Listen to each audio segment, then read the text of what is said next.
I do. Don't deal with violence. I is peaceful Rasta man. I don't steal, cheat. You see it. I man serve. Selassie I continually. For I know I know that all of you youth shall witness the day that Babylon shall fall. Hello everybody, you're welcome back again to the Reggae Appreciation Society. In the wonderful world of reggae music, there are lots of influential characters whose lives are intertwined with the very fabric of the genre. But it's almost impossible to find anybody as ubiquitous as the amazing Leroy Horsemouth Wallace. In the numerous stories around Jamaican music, he always seems to pop up at the most pivotal moments. Tough circumstances at home will see him sent off to the famous Alpha Boys Cottage School, a tough and often brutal institution that is famous for its elite music academy that's produced many reggae legends over time. That school will prove to be his training ground and launch pad to becoming one of Jamaica's most accomplished musicians. Whether as a member of the elite studio backing bands at legendary Studio One from the late 1960s, powering some of the greatest instrumentals in history for some of the greatest artists, emerging among the first generation of dancehall DJs in the early 70s, and having a starring role in one of the greatest reggae movies ever made, Leroy Horsemouth Wallace has been there and done that. Alongside the great Carlton Barrett and Sly Dunbar, he's always mentioned whenever a roll call of the greatest drummers to emerge from Jamaica is done.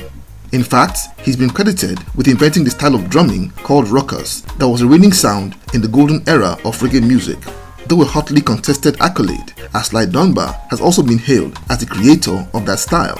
But for all his achievements, he's mostly remembered for his riveting performance in the 1978 movie Rockers. Calling him a man of many parts is a very fitting description.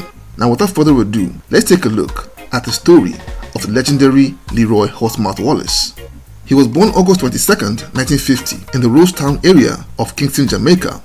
His parents broke up when he was still very young and would be raised by his mother, and as a toddler, he spent plenty of time with his grandparents and began to develop an interest in music while with them.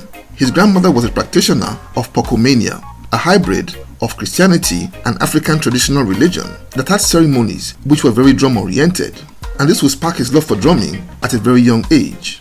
Young Leroy was a very naughty boy and would often pinch money from his mother's purse. It got to a head one day after he tricked a shopkeeper into giving him some money in his mother's name, and to teach him a lesson, his mother punished him severely and he never stole again, but a neighbor reported his mother to the police, and the boy was taken away and enrolled at the Alpha Boys School for Wayward Boys at the age of 8.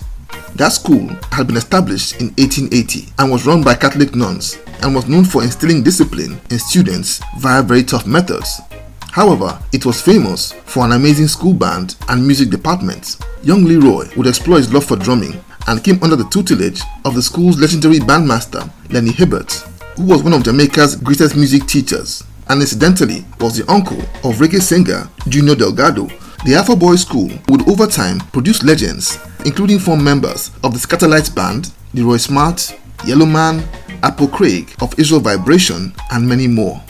In addition to music, Horsemouth learned valuable skills like tiling and printing before he was expelled from the school in 1964 at the age of 14 after a friend of his framed him for an offense that he didn't commit. Armed with so many new skills, he was now ready for the world. His expertise as a printer would quickly get him a job at a government office where he worked for a few years before leaving to become a freelancer, printing labels for various record companies that were springing up in the 1960s. And eventually, he would start doing printing work in Jamaica's #1 university of reggae music, that was the great Studio One. And on the side, he'd been sharpening his drumming skills with various bands around Kingston. So when the opportunity came, he was ready to grab it. Studio One's in-house band, the Soul Vendors, was an elite lineup that had maestros like the great Jackie Mitu, Ernest Ranglin, Leroy Sibbles, and the drummer Phil Callender. One day, the band was supposed to record some instrumentals, and the drummer hadn't turned up yet. And that studio was built in a way that you couldn't see who was inside the drummer's booth. Sensing a chance, Horsemouth snuck into the booth and began to jam with the band, slotting in so seamlessly that the other members didn't even notice it was him. And they would record 5 instrumentals that day. And when it was all over, the band, to their shock, discovered that the person who had been drumming in that booth all day was none other than Horsemouth the printer. Coxsondot came in later in the evening, and after listening to what they had recorded, he immediately made Horsemouth the member of the Soul Vendors. And together with that band, they would put together countless classics over time for the likes of Alton Ellis, Marcel Griffiths, Ken Booth, not to mention Dennis Brown's debut album, No Man is an Island, after Horsemouth had invited Dennis Brown to come over and audition for Coxsone Dodd, as well as the first 2 albums of The Burning Spear by 1974. On top of his expertise on the drums, Horsemouth also proved his ability as a vocalist. He lent his voice as a backup vocalist on Dennis Brown's song God Bless the Children off his debut album, and also sizzled as a dancehall DJ under the stage name of Mad Roy on many recordings. And he was indeed among the first generation of dancehall DJs that included U-Roy, Dennis Al Capone, and I-Roy in the early 1970s. And the most popular of his tracks was Herb Vendor, that was produced by Lee Scratch Perry in 1975. In addition to his duties at Studio One, Horsemouth, who had built a close friendship with Winston Rodney of Burning Spear, was also a member of another elite backing band called the Black Disciples. And with that group, he would power the instrumentals in the masterpiece Burning Spear album Marcus Garvey.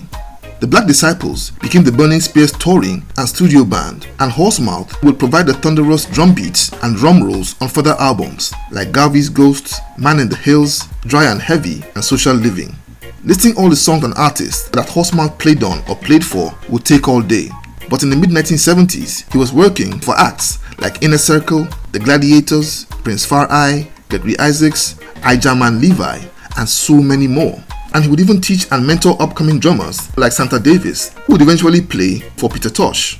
But despite his many hats, he would soon add the title of actor to his immense profile. While on tour with Burning Spear, the Black Disciples played a famous concert at Central Park, New York in 1976.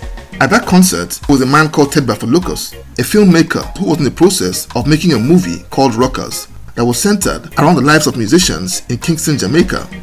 Bafaloukos was drawn immediately to Horsemouth's kinetic and magnetic personality and decided to cast him as the film's main character, a movie that boasted of an all-star cast of the who's who in reggae music at the time.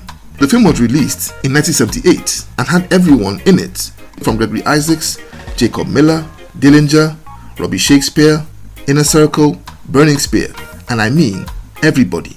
In fact, the movie's most riveting scene is one where Burning Spear sang the song Jah No Dead in a sorrowful a cappella to encourage a distraught Horsemouth while both guys dragged their spliffs while sitting on the ruins of a building by the beach. That movie has since become a cult classic and has garnered numerous massive positive reviews. But a year after the movie hit the cinemas, Horsemouth and Burning Spear's decade-long friendship came to an end during a tour of the US in 1979. An argument between both men descended into a brawl, and both men would end all professional and personal contact. Horsemouth returned to Jamaica and resumed his collaboration with Coxsone Dodd at Studio One. His return would coincide and stimulate the second great wave of that outfit's success. You see, after dominating in the 1960s and early 70s, Studio One was overshadowed by other studios like Channel One and Joe Gibbs Studio.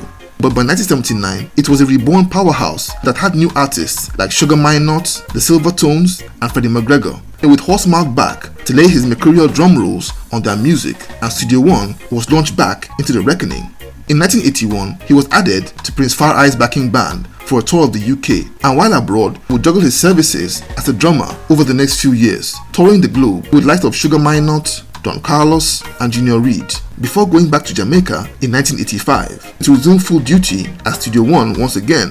But after he got back, he found out that the music scene had changed drastically, as dancehall had become the dominant sound in Jamaica, and he would stick to a job at Studio One while playing foreign gigs every now and then. And Horsemouth would in fact become the longest serving staff at Studio One, spending a total of 34 years at that outfit. And he was present on the very day that Coxsone Dodd collapsed and passed away in 2004. He would over the years balance his role as a drum instructor in Switzerland and semi-retirement in Jamaica. But unfortunately today, at the age of 74, he is not having the best of times financially, and not too long ago had to publicly appeal for help to save his home from foreclosure by a bank. And his experiences over time have made him an advocate for musicians to take the business side of music very seriously.